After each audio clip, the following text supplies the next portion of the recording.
हम चलते हैं अगले प्रश्न पर। प्रश्न नंबर 11 से करने वाले हैं। मैं हूं हरी सर और आप देख रहे हैं मेरा YouTube channel maths with Hari sir special Hindi medium के बच्चों के लिए। यहाँ पर प्रश्न नंबर 11 से हम करना शुरू करते हैं बच्चों। देखिए यहाँ पर मैंने पहले से लिख के रखे, आइए जल्दी जल्दी कर लेते हैं ताकि वीडियो थोड़ी छोटी बन जाए।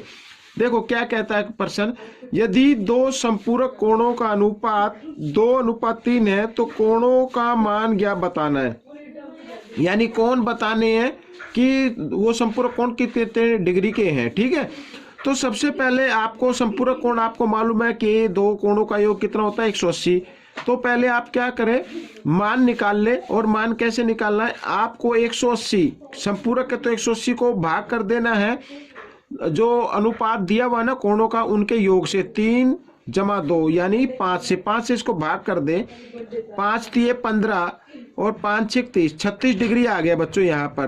तो पहला कोण आ गया आपका, पहला कोण है बच्चों 2, अनुपात कितना 2। तो हम क्या करेंगे, 36 को 2 से गुणा कर दो, 72 डिग्री आ गया। ठीक है, दूसरा कोण निकाल लेते हैं। दूसरा कोण है 3, अनुपात 3 दिया हुआ है। तो हम क्या करेंगे, 36 को 3 से गुणा कर देते हैं तो ये आ गया 108 डिग्री का। तो इस तरीके से ये प्रश्न नंबर 11 आपका हल हो गया है। अब हम करेंगे प्रश्न नंबर 12। ठीक है, प्रश्न नंबर 12 भी हल कर लेते हैं।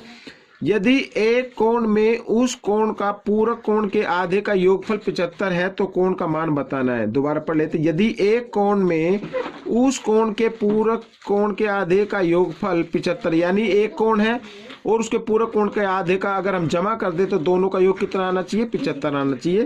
तो आइए मान लेते, माना पहला कोण, ये लिख लो पहले, माना पहला कोण है बच्चों x डिग्री का।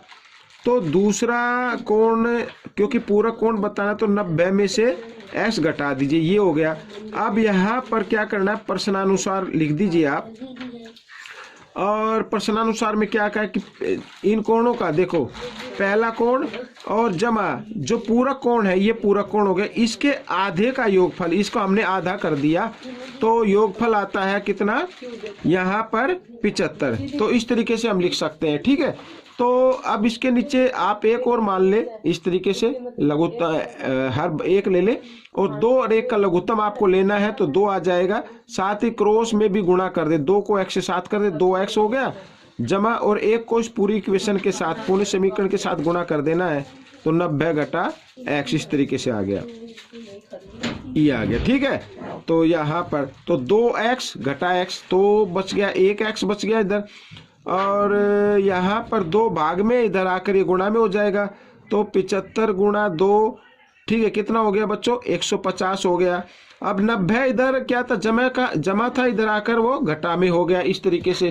ठीक है, तो x का मान आपका आ गया। तो 175 में से 90 घटा दें तो बच्चों आ जाता है 60 डिग्री। ठीक है, वो मान का यानी उस कोण का मान आ गया है। अब हम करेंगे प्रश्न नंबर 13।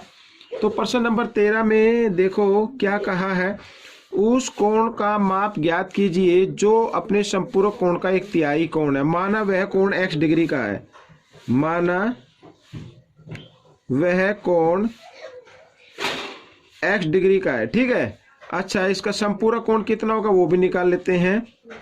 संपूरक कोण होगा बच्चों 180 में से ये हमने घटा दिया, ये हो गया।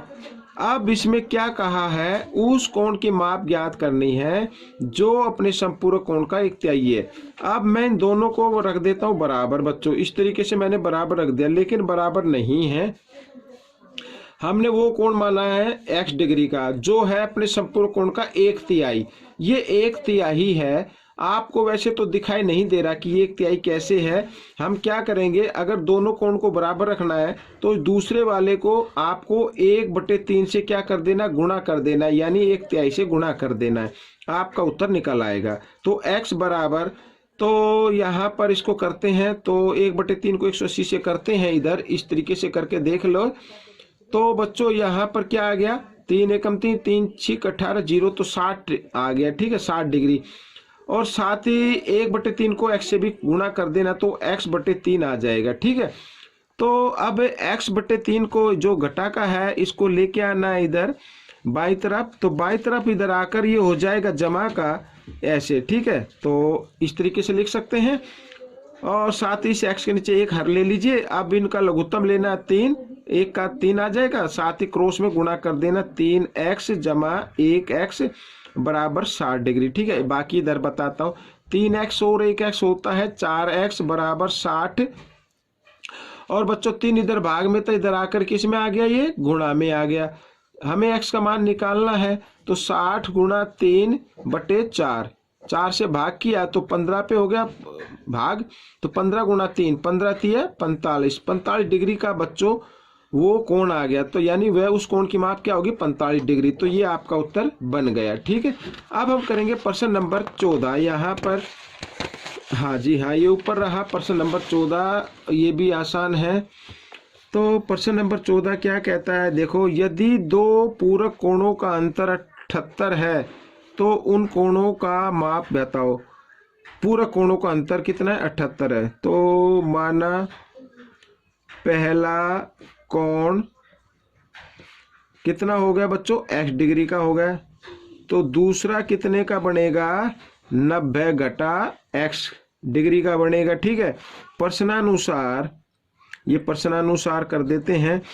देखो इसमें कोई भी आप मान सकते हैं, ये बड़ा कोण मान सकते हैं या इसको बड़ा मान सकते हैं, हमें अंतर दिखाना है। मान लीजिए ये बड़ा कोण है, तो अगर बड़े कोण में से हम ये छोटा कोण घटा दें, ये वाला ब्रैकेट में रख लो अभी, ठीक है, इस तरीके से, तो अंतर कितना आना चाहिए, 78 आना चाहिए। आइए, तो यहाँ पर x और ब्रैकेट खोला घटा 90 और ये घटा घटा जमा बराबर 78, इस तरीके से आ जाएगा। 1x और 1x कितना हो गया, तो ये हो गया बच्चों 2x बराबर 78, और 90 इधर घटा का है, इधर आकर ये जमा का 90 हो जाएगा। तो x का मान आपको निकालना है, तो इनको जमा कर लेते हैं। 168 आ गया बच्चों इधर, ठीक है। 2 इधर किस में, गुणा में, इधर आकर ये भाग में आ गया, तो 2 से काट देते, 2 8 16 और 2 चौक 8, तो x बराबर आ गया 84 डिग्री। एक तो है 84 डिग्री का, तो पहला कोण जो आया है, और दूसरा कोण कितने डिग्री का होगा वो देख लेते हैं। तो एक तो 84 का आ गया, दूसरे है 90 घटा x, यानी 90 घटा 84, इस तरीके से, तो ये आ जाएगा 6 डिग्री का, ठीक है। तो बच्चों ये आपका उत्तर आ गया। अब प्रश्न नंबर 15 अगर हम देखें, तो प्रश्न नंबर 15 में यदि एक कोण अपने पूरक कोण से 14 डिग्री कम है, पूरक कोण से यानी, ठीक है, 90 डिग्री, यानी दो कोण ऐसे हैं जो दोनों का योग करे तो 90 आए, तो 14 डिग्री कम है, तो बड़े कोण का माप बताना है। तो यहाँ पर लिख लेते हैं, माना छोटा कोण x डिग्री और बड़ा कोण, तो पूरक है तो 90 घटा x, ठीक है। अब प्रश्नानुसार यहाँ क्या लिखा है, यदि एक कोण अपने पूरक कोण से 14 डिग्री कम है, यानी ये छोटा कोण कम है किससे, बड़े कोण से, कितना डिग्री, 14 डिग्री, तो बड़े में से ये बड़ा हो गया, इसमें से अगर हम छोटा कोण घटा दें तो 14 डिग्री का डिफरेंस आना चाहिए, ठीक है। इस तरीके से करना, तो एक घटा x और घटा x हो गए, घटा 2x बराबर 14, 90 इधर जमा का, इधर आकर ये घटा का हो गया और घटा दिया, तो 10 में से 4 गए 6, 8 में से 1 गया 7, ठीक है। यहाँ पर ये आ गया, और बड़े नंबर के सामने घटा, इसलिए घटा का निशान, घटा से घटा का निशान काट दिया। x बराबर 76/2, तो 2 एकम 2, 2 3 6, 2 8 16, तो 38 डिग्री आ गया बच्चों इधर ये, ठीक है। कितना का आ गया, 38 डिग्री का। तो पहला कोण यानी छोटा कोण, क्या बड़े कोण की माप ज्ञात करनी थी, बड़े की कर लेते, बड़ा कोण, तो बड़ा कोण है बच्चों यहाँ पर 90 घटा x, यानी 90 घटा 38, इस तरीके से घटा दीजिए। 10 में से 8 गए 2, और यहाँ पे रह गया 8 में से 3 गए 5, तो 52 डिग्री का आ गया बच्चों, ये आपका उत्तर आ गया। अब प्रश्न नंबर यहाँ पर हम देखें 16, तो प्रश्न नंबर 16 में क्या कहा है, देखो, यदि a बराबर 3b है तो कोण a व कोण b का मान ज्ञात करो। अब बच्चों यहाँ पर ये दिया हुआ है, और आप जानते हैं ये रेखा 180 डिग्री पे होती है, और ये जो एक रेखा दी हुई है, एक तिर्यक रेखा हम इसे बोलेंगे, इसके द्वारा इस 180 डिग्री को दो कोणों में भाग कर दिया, यानी ए और बी दोनों कोणों का योग भी कितना होना चाहिए, कितना होना चाहिए, 180 होना चाहिए। इन्हें बोलते हैं रेखीय युग्म, इसे लिख लेते हैं रेखीय युग्म। ठीक है, यहाँ पर ये हम लिख लेते हैं।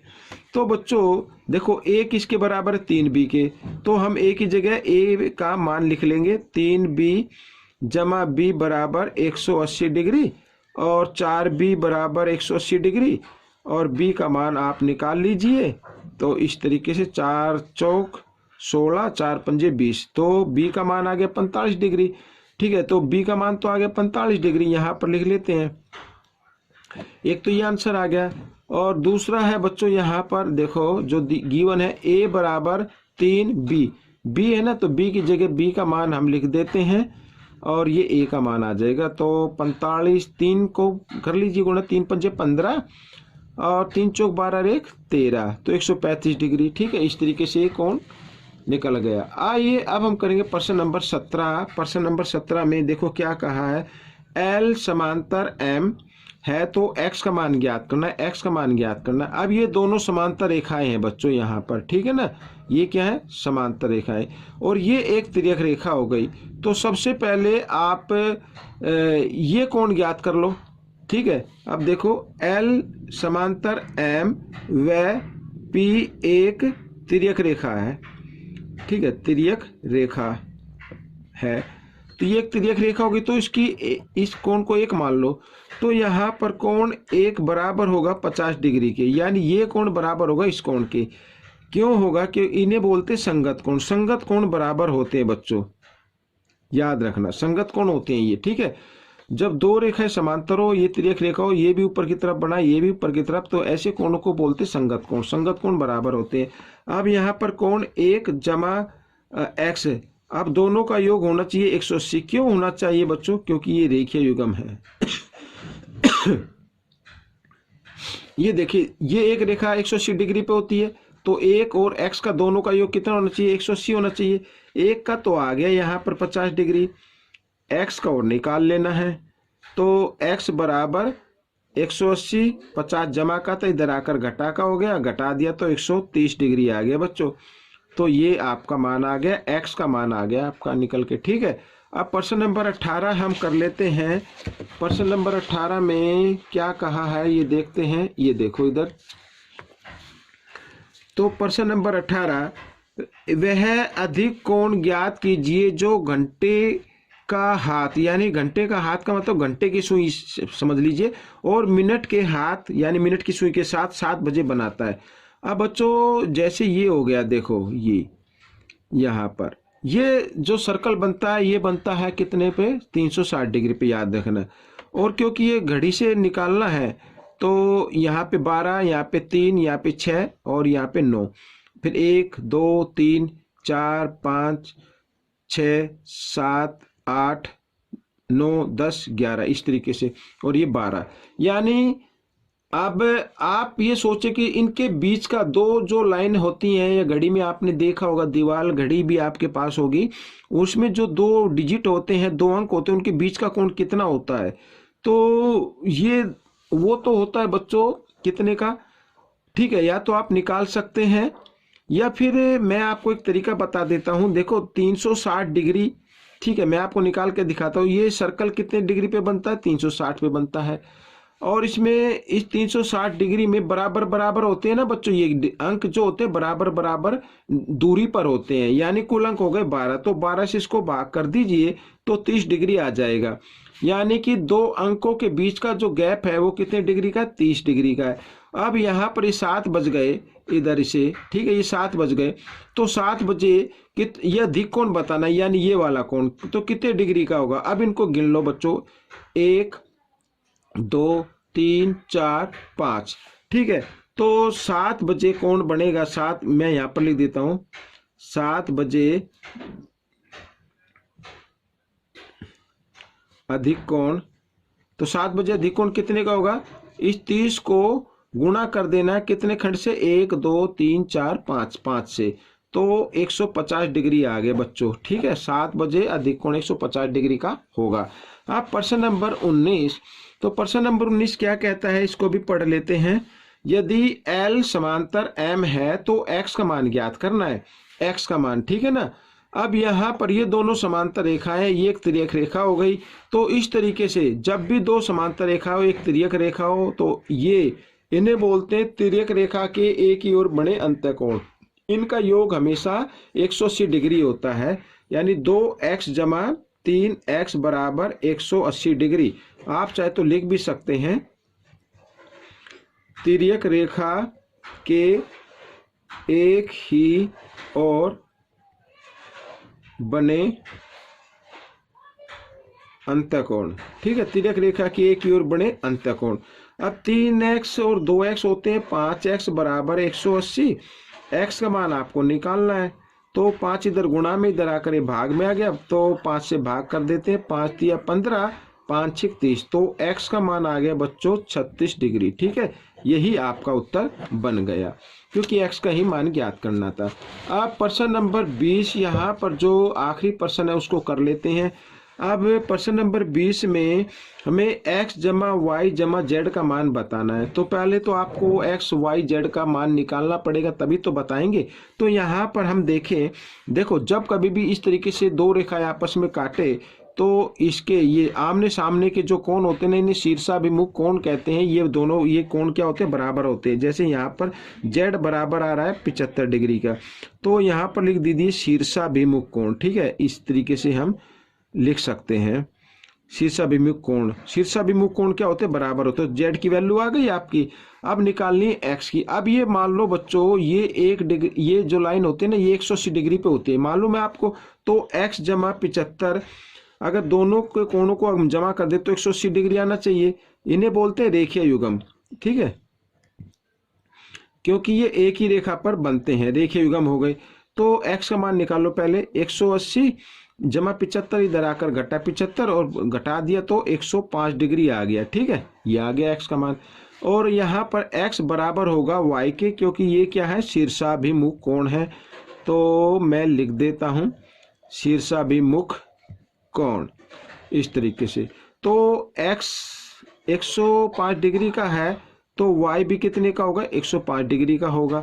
आपको मान निकालना x जमा y जमा z, तो यानी कि x का मान 105 जमा 105 जमा 75, इस तरीके से 105 और 105 होते हैं 210, और 210 में 75 आप जमा कर दीजिए तो आपका उत्तर आ जाएगा 210 जमा 75, ठीक है। तो 5 का 5 आ गया, 7 और 1 8 आ गया, 285 डिग्री आ गया बच्चों, ठीक है। ये आपका मान आ गया x जमा y जमा z बराबर 285 डिग्री, ठीक है। तो बच्चों ये भाग हल हो गया है। आपको कैसा लगा मुझे जरूर बताना। हाँ, मिलेंगे अगले भाग में, तब तक आप इसमें प्रैक्टिस करते रहिए। मेरी वीडियो देखने के लिए धन्यवाद।